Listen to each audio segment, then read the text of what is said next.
Bonsoir Linda Bengawer. Ce soir, on va parler de l'association Stava. Vous êtes la présidente. Vous pouvez nous présenter cette association basée sur Sillé. Alors, bonsoir. Merci pour votre invitation déjà. Donc, l'association Stava, en fait, est une association qui a été créée en 2004 et qui a pour but de transmettre les traditions indiennes, aussi bien l'étude, des formations, tout ce qui est tradition indienne, donc qui inclut les pratiques de yoga, mais également la médecine ayurvédique et la médecine traditionnelle indienne. Et voilà, elle existe depuis 2004.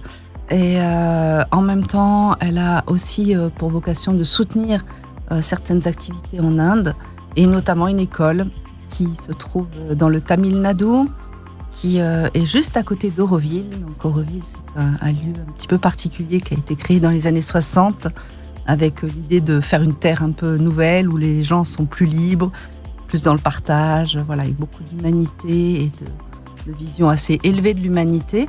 Et en parallèle de ça, il y a tous les villages indiens qui sont autour, qui parfois sont un petit peu, ont pu être laissés un peu pour compte. Donc l'idée de New Creation, l'école que je soutiens, c'est vraiment d'avoir une action aussi pour ces villageois.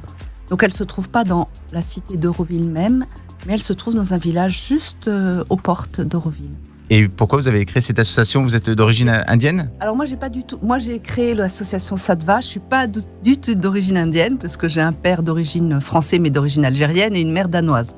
Donc voilà, je ne suis pas du tout indienne, mais l'Inde est venue à moi. Voilà, j'ai rencontré l'Inde en 2002 lors d'un voyage. J'étais très touchée par la culture, par la philosophie, la spiritualité.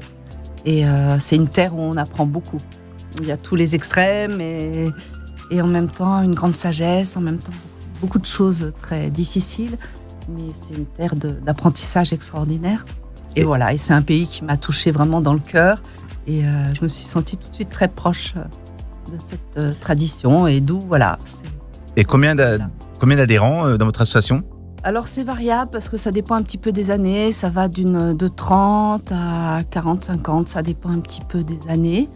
Voilà, des choses qui sont proposées parce que c'est souple en fait, les gens ils viennent, voilà, c'est assez... Est-ce que vous êtes rendu dernièrement en Inde? Vous avez pu réaliser des projets là-bas? On parlait d'une école. Voilà, c'est pas un projet qui m'est personnel, c'est un projet qui a été créé en 1983 par un monsieur qui s'appelle Henri Tardel, qui était au tout début d'Auroville. Et je les ai rencontrés, en fait, l'école existait déjà depuis très très très longtemps. Simplement, voilà, ça m'a touchée aussi leur démarche. Et je les soutiens dans le sens où je reverse une partie des revenus de l'association pour les soutenir.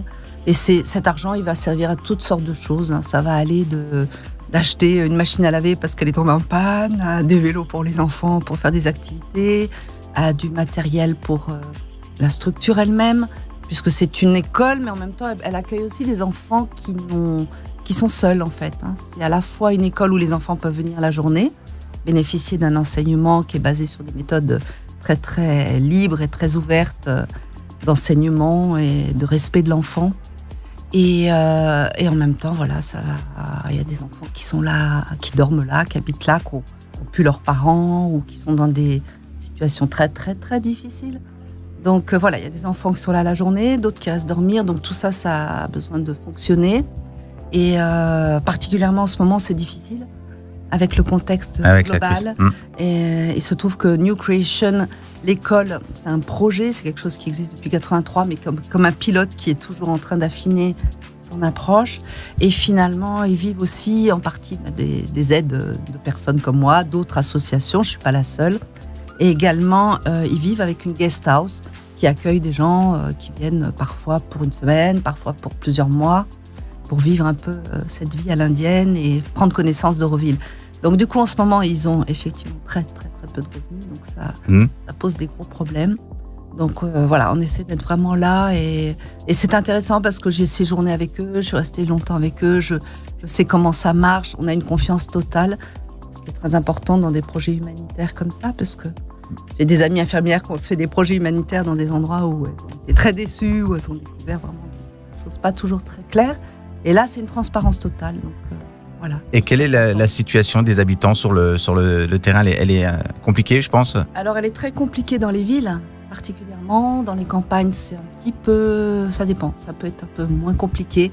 Surtout les zones où il y a beaucoup de fruits, où il y a beaucoup d'abondance dans la nature, c'est plus facile. Et beaucoup d'habitants aussi en Ghana. Je crois que c'est le deuxième pays le plus peuplé du monde. Hein. C'est énorme. C'est inimaginable. C'est un continent. Hein. Avec tous ces États, ces langues différentes. Très riche, mais... Alors j'ai vu que vous proposez des cours de yoga, vous proposez ces cours à Sillé. Oui, à Chavanay précisément, puisque j'ai habité longtemps dans le village de Sillé, juste derrière l'église, pendant 10 ans. Et depuis 2010, je suis basée à Chavanay. Donc le centre, il est à mon domicile. Il y a une salle de yoga qui est là, qui est disponible pour ça, 100%. Alors vous pouvez nous expliquer, ça se passe comment quand les personnes viennent pour faire les cours? Alors les cours de yoga, écoutez, il y a plusieurs cours par semaine. Il y a aussi des cours individuels qui sont donnés. Donc c'est une approche de yoga qui vient de la tradition du sud de l'Inde également et qui s'appelle le Kriya Yoga. Donc c'est un yoga, c'est pas un yoga de gymnastique, c'est pas un yoga boum boum, comme on dit un peu, ou bling bling. C'est vraiment un yoga très traditionnel, très respectueux de la personne, qui s'adapte en fait, où il n'y a pas de niveau, il n'y a pas des différents niveaux. Tout le monde peut venir à n'importe quel cours. Et en fait, c'est des tout petits groupes. Ça permet aux professeurs de pouvoir accompagner, ajuster. Voilà, même des gens qui ont des problèmes de santé. En parallèle, je suis thérapeute ayurvédique.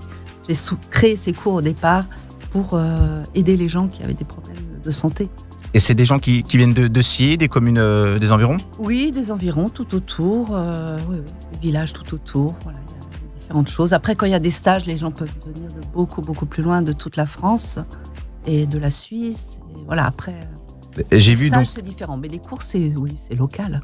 En pleine crise sanitaire, vous organisez des cours, mais uniquement sur Skype. J'ai vu ça sur votre site internet. Hein. On essaie de s'adapter, oui, on essaie de répondre un petit peu aux situations. Et puis, bon, tout ce qui est individuel, on peut quand même le faire. Et en tout petit comité, on peut travailler en respectant toutes les règles qui nous sont données. Mais voilà, on essaye de soutenir les gens parce que c'est une période où les gens, ils ont besoin d'être accompagnés. Donc, si tout le monde les abandonne à ce moment-là, c'est pas une très bonne idée. Vous recherchez encore des adhérents et justement des personnes Alors actuellement, les cours sont complets du fait qu'on doit changer le nombre de personnes dans la salle, etc. Donc on verra comment ce sera à la rentrée de septembre. Mais là, pour le moment, voilà, on est un petit peu serré. Les stages, il y a plus de possibilités, mais les cours hebdomadaires, je suis plus sur du cours individuel pour créer des nouveaux créneaux que des groupes. Parce que voilà, on est...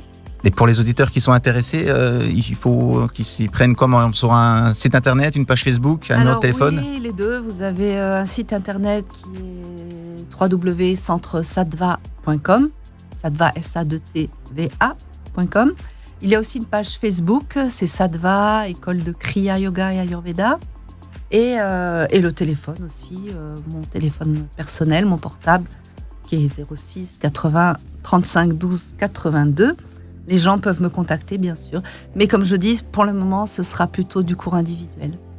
Alors, quels sont les futurs projets que vous avez envie encore de réaliser avec votre association? Alors, avec l'association, bien l'idée, c'est de développer les différents séminaires de yoga, de pouvoir ouvrir à beaucoup plus de personnes. On a des différents thèmes qui ont déjà été abordés, qui ont été mis de côté cette année, faute de temps, avec tout ce qui se passe.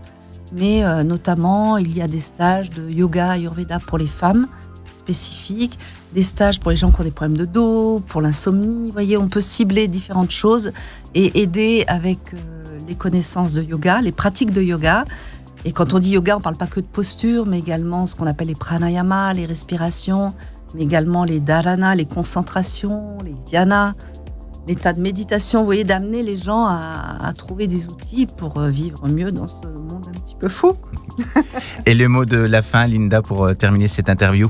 Eh bien, je dirais que dans ce contexte, qui est le contexte mondial, particulier, sanitaire, c'est surtout de garder la lumière, garder la positivité, continuer à voir les belles choses, à faire des belles choses et faire attention à la façon dont on occupe notre espace mental.